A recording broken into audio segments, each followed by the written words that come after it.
Chers amis, je voudrais vous souhaiter un très chaleureux Shabbat Shalom depuis Yerushalayim, Ira Kodesh, notre paracha de Vayakhel. On aura aussi, après qu'on lit la paracha de Vayakhel, samedi matin à la synagogue, on va aussi sortir un Sefer Torah, dans lequel on dira parachat Shkalim.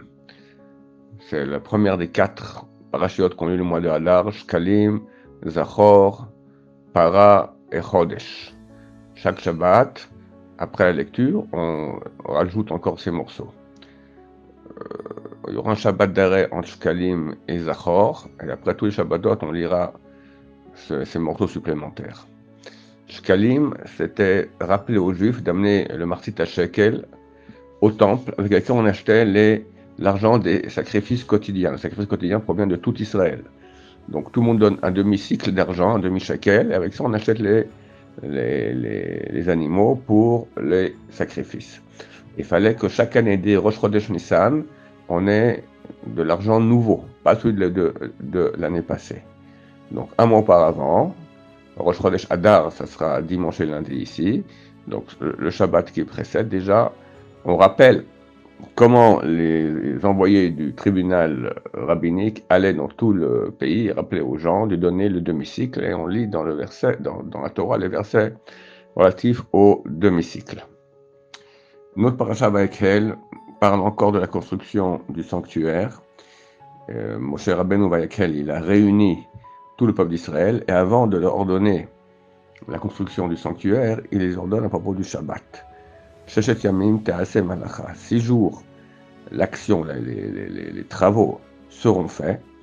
On va dire Yelachem Kodesh Shabbat, Shabbaton Hashem. Et le 7e jour, vous aurez une sainteté, Shabbat Shabbaton, Shabbat de Shabbat, ça veut dire de repos, l'Hashem pour Dieu. Pourquoi est-ce que le début du verset il est écrit, d'abord pourquoi est-ce qu'il est écrit tu veux me dire maintenant que Shabbat, il ne faut pas faire de melacha, pas faire de travaux, alors dis-moi, la fin du verset, on va dire Yelachem Kodesh Shabbat Shabbaton Hashem. Le 7e jour, ce sera pour vous un jour saint de repos pour Dieu.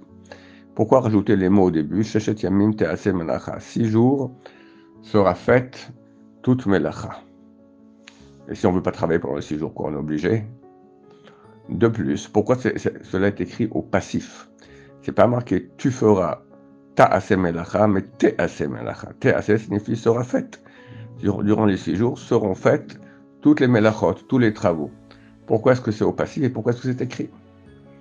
Alors, première explication, on parle maintenant de quels travaux? On parle des travaux de construction du sanctuaire.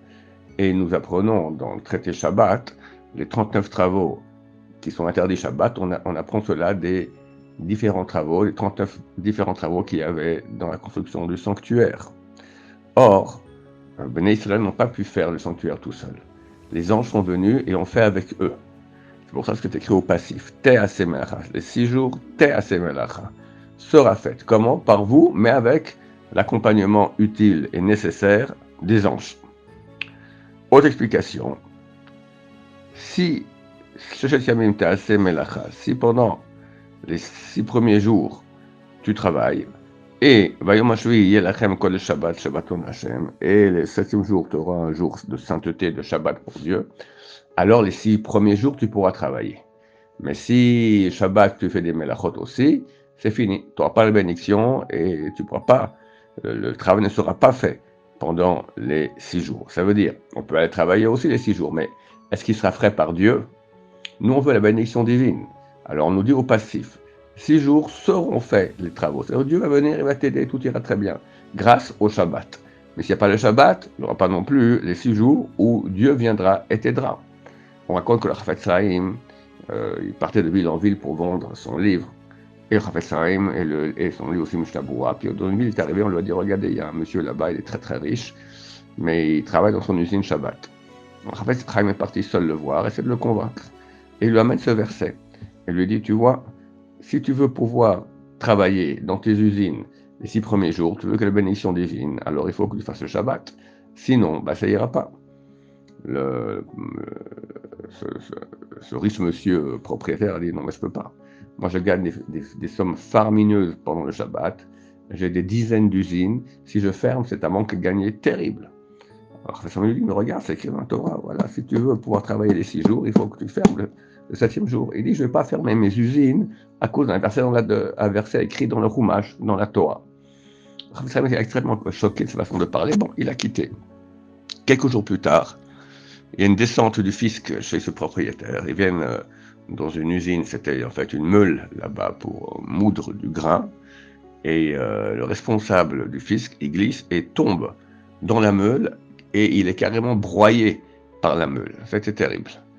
Maintenant, celui qui accompagnait le type qui est tombé dans la meule, il a dénoncé comme quoi le juif a fait quelque chose pour que le responsable du fisc tombe dans la meule. Il était accusé de meurtre. Le propriétaire de l'usine a à peine eu le temps d'aller chez lui, il a vite pris une valise pleine d'argent et il a fui, il est parti en Pologne. Il a 7 ans aussi, il est parti en Pologne, il a changé de pays. Il arrive là-bas en Pologne, il ouvre son sac, il voit qu'il s'est trompé, il n'a pas pris le sac avec l'argent, il a pris le sac avec toutes les dettes que les gens ont envers lui, toutes les créances, il ne peut rien faire avec cela. Et il s'est retrouvé pauvre, sans rien du tout, sans rien du tout. Et voici qu'un Shabbat, dans un de ces hôtel pour personnes pauvres, le Chafetz Chaim vient. Il le reconnaît. Le type reconnaît le Chafetz Chaim. Il vient le voir. Vous vous rappelez de moi? Je lui dis non. Le Chafetz Chaim lui dit non, je ne me souviens pas. Ben, c'est moi, j'étais le responsable de l'usine dont vous m'avez parlé. Vous m'avez cité un verset de la Torah.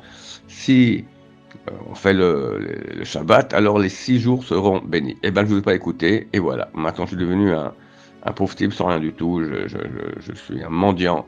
Et j'aurais dû vous écouter. Voilà, chers amis, on a la sainteté du Shabbat extraordinaire, ce grand cadeau que Dieu nous donne. Prenons-le. Grâce à cela, on est béni dans tout. C'est la source de toute la sainteté dans le monde provient du Shabbat. Avec la sainteté vient la bénédiction. Je vous souhaite à tous un Shabbat plein de bonheur, plein de bénédictions, plein de présence divine dans vos maisons. Amen, Amen, Shabbat Shalom, Umvuach.